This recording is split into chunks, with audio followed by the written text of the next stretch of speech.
Hola, welcome to Poco a Poco. Hola, Tanya. ¿Qué tal? Muy bien. What are we going to talk about today? Well, today we're going to talk about Iglesia de San Nicolás de Bari y San Pedro Mater. That's a very long name for a church. Yeah, I think it's the Church of Saint Nicholas of Bari and Saint Peter the Martyr. That's what I'm going to translate that to. Basically, yes. Which is a gorgeous, gorgeous, overly gorgeous in some ways, church in the middle of Valencia, in the middle of the old town. It is a bit flashy. I would say I think Liberace visited it once and said, we can tone this down a little bit. Yeah, that's kind of what it feels like. I was not prepared. I will say when I went, I was like, oh, this looks like a fun thing. Let's go inside. And then I was like, Right. oh, wow. Right. And it's they called it the Sistine Chapel of Valencia. Yeah. And for due reason. I mean, the thing is covered from inch to inch with covered in paintings, frescoes, bejeweled. I mean, the thing is insane. And the building itself, I mean, so we can jump in, I guess. It is an example of the coexistence of the building with a Gothic structure from the 15th century. And then, as you just mentioned, the spectacular Baroque decoration and like just beautiful artwork of the 17th century. So right. insane. And I will say this has happened in other churches, that they took these austere Gothic churches in many places during the Baroque movement, and then some rich benefactors came in into some churches and said, I need this to be a little bit more fabulous, as you say. And it is fabulous. So in 1981, it became a National Historic and Artistic Monument, and it was restored in 2016. We'll get into a little bit of that a bit later. But it's also a museum. So it is a working Catholic church as well as being a museum. So when you go visit, it is 15 euros to go visit. It is. It's gone up. Last year we visited, or about a year and a half ago, I think we paid $9 to get in. And I paid $9 when I went. Yeah. And I will say we had a friend we had a dear friend in town, and we went this weekend, and it was 15. So I can confirm that it is now 15. Yeah, and I mean it is spectacular. I'm sure there's a lot of reasons that needed to go up in price, and I think a lot of that is just the amount of people coming in. It maybe dwindles it a little bit, maybe. Right. And I would like to add, though, too, when people visit it, that you can miss it because it's not a church that you would see from the street. Like, there is ways to see the church like down an alleyway. It's like the sides and the back are bare to the streets, but the front where you entrance, it's just like shops and restaurants. It's just a little doorway, right? You don't notice. It's a very cute, it's probably like one of my favorite streets. Like, you walk down the street and you got alleyways with restaurants with seating outside, and it's a cute, very, like we said, like the old part of town. So you may be coming from the market or some other church that you visited, and then you come down and you could absolutely walk by it. Absolutely. Yes, totally. Yeah, it's just there's a little sort of entry area and a door. Right. I would say Google Map it and follow your little dot, because you can easily walk right past it. For sure. And that was one of the reasons for me why when we went through the door and we ended up in this church, I was like not expecting this experience at all. So the history of the church. Do you want to start? Yeah. So originally, that site, there was a mosque there because, and I think we've talked about this before, and we'll talk about it again, that the Muslim Islamic, there was an Islamic caliphate throughout southern Spain and eastern Spain, and so there was a mosque there on the site. And then during the reconquest of Spain, or the reconquest of Valencia by King Jaime I of Aragon, I think that happened in October of 1238, something like that. October 9th, specifically, because that's a big day here. We even have a hospital named that's right. October 9th, right? So the October 9th is a big day for Valencia. But 1238. That's Valencia Day for sure. And that was when it was dedicated. After when that all happened, then it was dedicated to St. Nicholas of Bari, and it was one of the first 12 Christian parishes in Valencia. So it was a very, very early church. That was dedicated here in Valencia. And then years later, they built an altar to the first martyr of the Dominicans, the Saint Peter the Martyr, which I mentioned that name earlier. Yep. So this church has two saints as the patrons of the church. So that's kind of interesting as well. I think that's kind of unique. Yeah. Mm-hmm.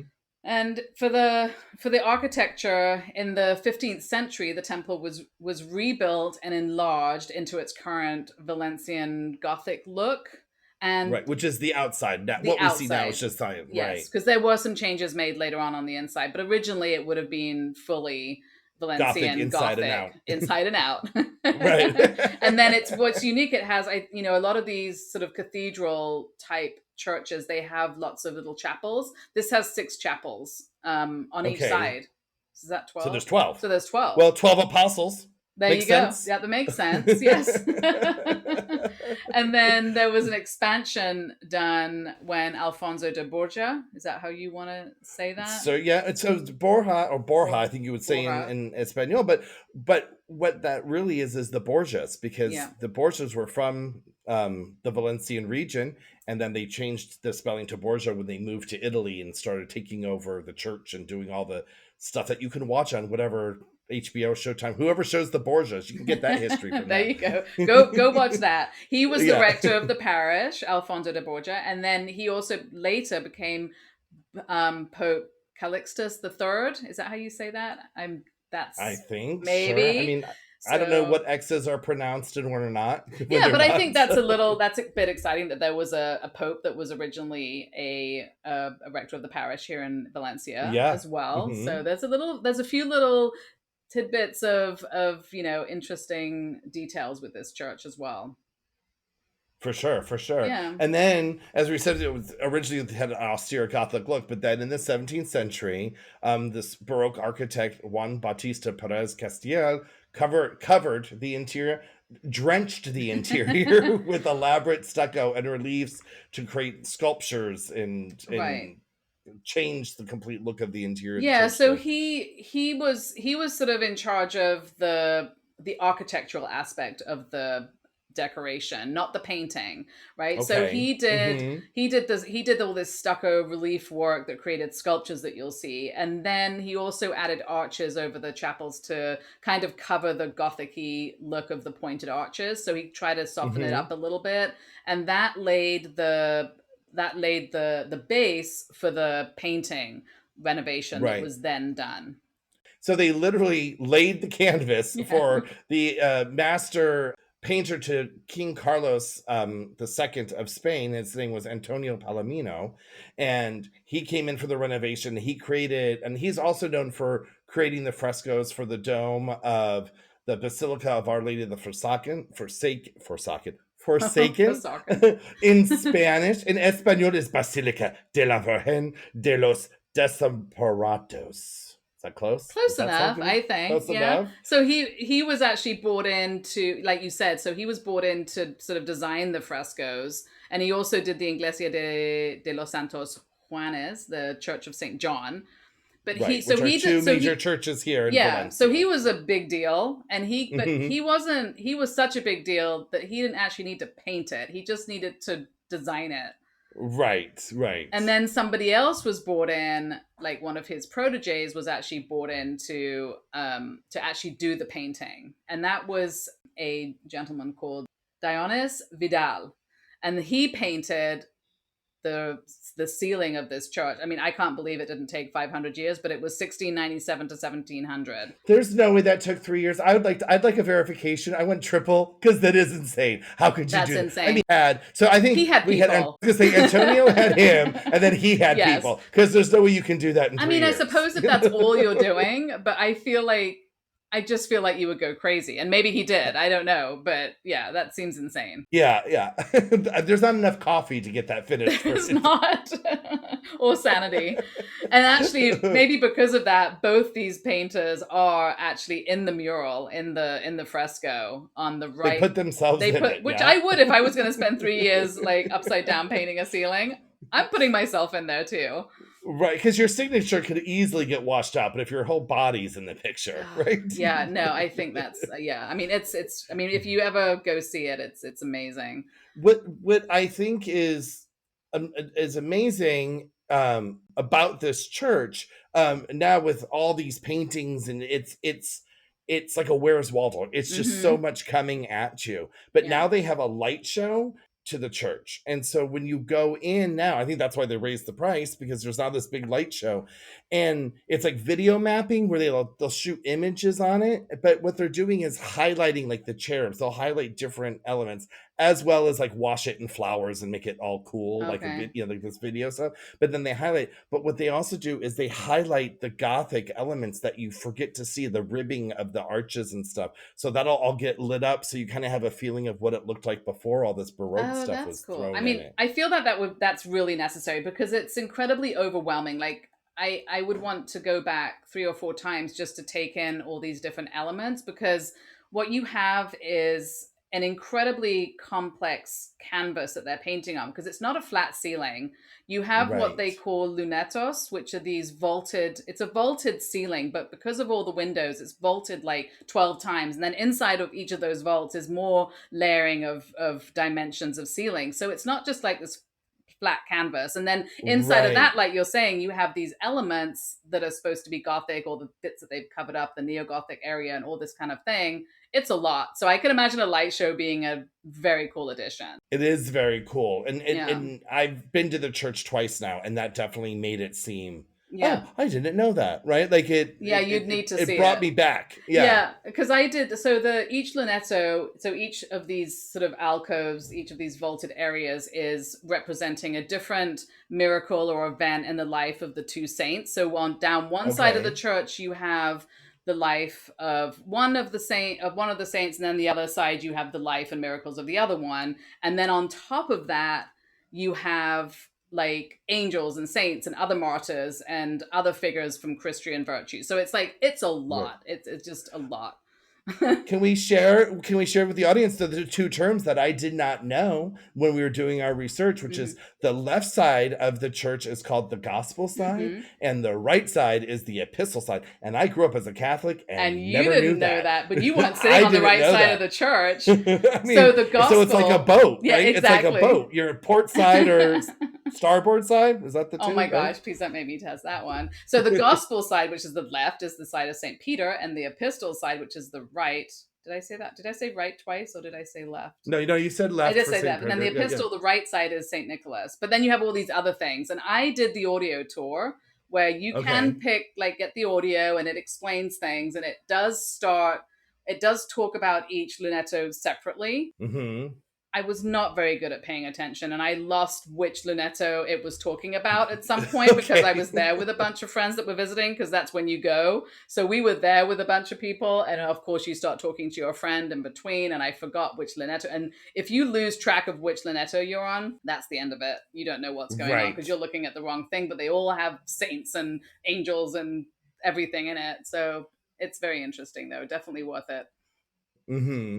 Um, but things keep changing, right? So they've had the light show, That's but true. they blew up Baroque all over this church, but there have been updates since then. So in the 19th century, they had an architect named Timoteo Calvo, and he added some neo-Gothic elements. And I think there was like a new facade to the church and added stained glass windows and Mm-hmm. a large neo-Gothic rose window.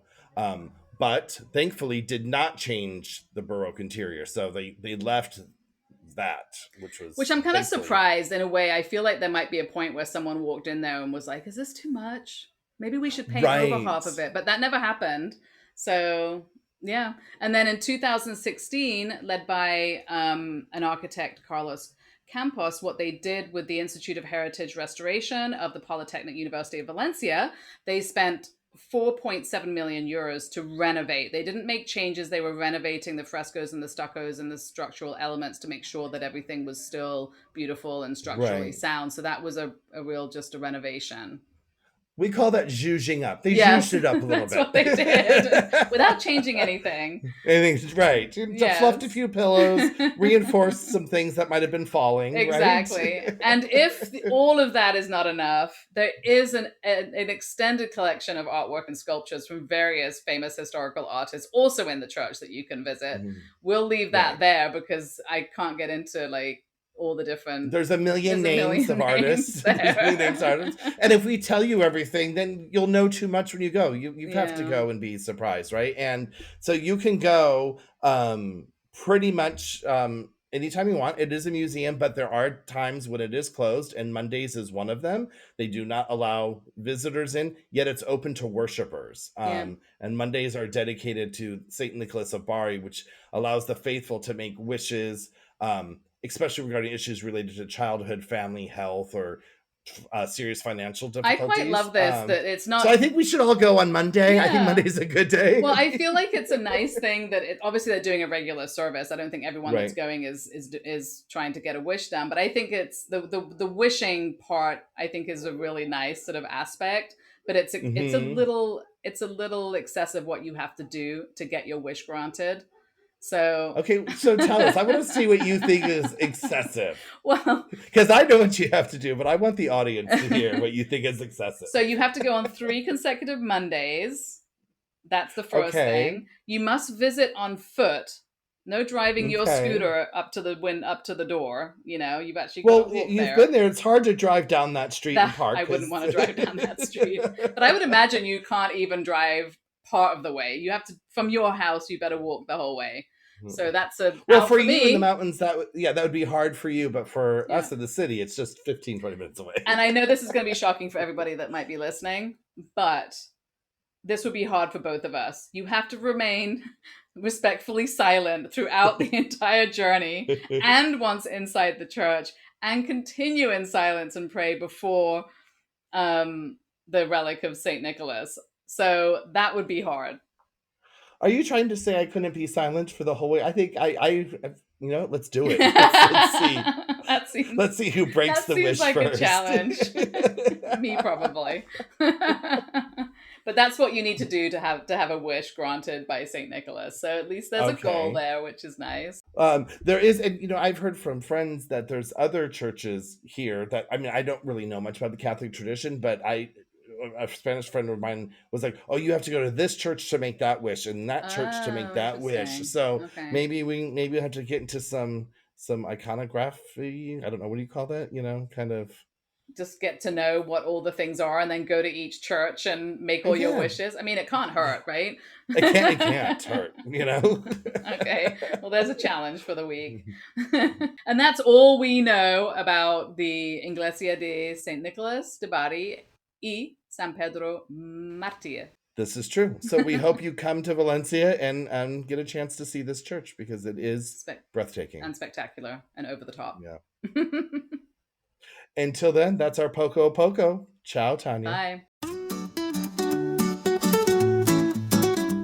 Thank you for listening to Our Spain Poco a Poco. Since you love us so much, please do go on to our social media and follow us and like us and subscribe where you're listening, because it really does help us to grow and stick around and do what we are very much enjoying doing. And, give us a shout out on the social medias. Give us a comment on what you would like to hear us talk about. We like to hear ourselves speak, but we do want to make this, informative for our listeners. Absolutely, yeah. You can comment on one of our posts, or you can send us a message through our Spain Facebook page or Instagram. So we would love to hear from you. Yes, we would. Till the next episode. Bye.